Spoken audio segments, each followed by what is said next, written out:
Kwa jina naitwa Idrisa Mohamed. Nimemkuta huyu mama akiwa akitokea kwake. Baada ya kufika hapa karibu na boma, alishachimbia dawa mara ya kwanza. Baada ya kuchimbia dawa ya kwanza akarudi. Baada ya kurudi akafika kwenye mti hapa mgunga.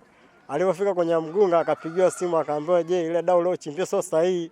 Pale sio panyewe, rudi kachimbie vizuri." Alivyorudi nikamkuta anaanza kuchimbia. Baada ya kumkuta anachimbia nikampiga fimbo. Baada ya kumpiga fimbo akachukua kisu anataka kunichoma mimi. Baada ya kuona anataka kunichoma tena nikampiga fimbo ya kichwa. Ilikuwa ni saa 8 usiku. Yeye alikuwa ameshavaa nguo zake kajifunga kama alivyojifunga nguo ya juu na ya chini. Na huku chini alikuwa amevaa tu tight kama tight ndani. Ndio chukua amevaa. Ni mwenyeji wa Papana. Huyu mama tunamfahamu na kila kitu tunajua. Tukio hili kwa kweli limetushtua kwa sababu mimi mwenyewe nimepata taarifa asubuhi kwamba kuna tukio limetokea, na huyu dada ni mwanakwaya wetu, tunaimba naye kwaya. Kwa hiyo ni mtu ambaye hatukutarajia kwamba ili tukio lingetokea juu yake.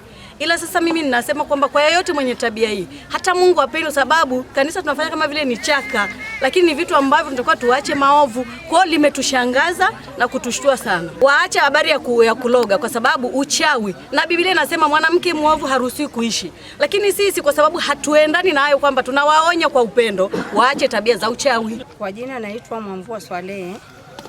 Kwenye usiku wa saa 10 kasoro nilipigiwa simu na jirani yangu, ambapo tumepata taarifa kwa balozi kwamba kuna mama kakamatwa uchawi. Kweli tulitoka usiku huo tukaja, tulivyokuja tukamkuta yule mama amekalishwa pale, lakini kaishapigwa na ni muda mrefu. Tunasikia kweli huyu mama ana tabia hiyo. Kwa kweli wananchi kama sisi kina mama tumeathirika, kwa sababu tukisikia kwamba mwanamke mwenzetu ana tabia hiyo na hatujawahi kuona, lakini leo ndo tumeshuhudia kwamba kweli huwa kwenye mazingira kama haya hizo kazi anazifanya. Sababu tulishaambiwa kwamba huyu mama ana mambo ya kishirikina, kwamba anatoka usiku na yani ni muda mrefu. Watu wanasema jamani, huyu mama anatokaga usiku.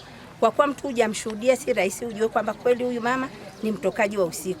Lakini leo usiku wa jana kuamkia leo ndo tumeshuhudia kwamba kweli huyu mama anatoka nje, tofauti na mazingira ya kawaida, yani mazingira ya kishirikina. Na huyu mama aswa kwa sisi kama wana kitongoji, sisi ni wana kitongoji wa Mbugani, tunaomba viongozi watusaidie kwamba huyu mama atoke kabisa kwenye mazingira haya. Kwa majina naitwa Zefania Godfrey Mohamed. Kwenye muda wa saa 8 za usiku hivi nilipigiwa simu kwamba kuna mchawi ameshikwa kwa Mama Zeituni. Nikawa nimefika kwenye eneo la tukio nikakuta wamemshika, yuko hapo. Wakamuambia ulikuwa ukifanya nini? Akasema nilikuja kuchimbia dawa. Alikuwa yuko uchi. Alikuwa uchi wa mnyama, hana nguo. Kwa hiyo wamama wakawa wamemfunika nguo. Wananchi wamesema huyu mama hawatamhitaji kukaa hapa, aondoke tu kwa sababu anawaletea shida muda mrefu. Mimi kwa majina naitwa Jonathan Daudi Omo, mwenyekiti wa kitongoji cha Mbugani. Mnamo saa 9 kasoro nilivyoacha simu, katibu akanipigia simu kwamba kuna mchawi amekamatwa hapa kwa Girona Mama Zaituni, ambaye ni jirani yake Mama Gift, maarufu Mama Gift. Ndio nikaondoka nikafika hapa, nikakuta kwa ile watu wamejaa na yeye nikamkuta hapo yuko chini, kuta ameshajifunika nguo, watu wakaendelea kuja. Basi tukaenda mmoja hapo, shida nini? Akasema nilikuja kuloga kwamba huyu mama sijui amenitupia madawa kwamba naugua kisukari. Yeye ndo ananiloga. Kwa maneno alikuwa anaongea. Tukamwambia hizo dawa umechimbia wapi? Ndo akaenda kafukua pale kwenye mlango wa boma la ng'ombe. Dawa nyeusi ziko kwenye kitambaa cheusi na kisu kilikuwa kiko pale.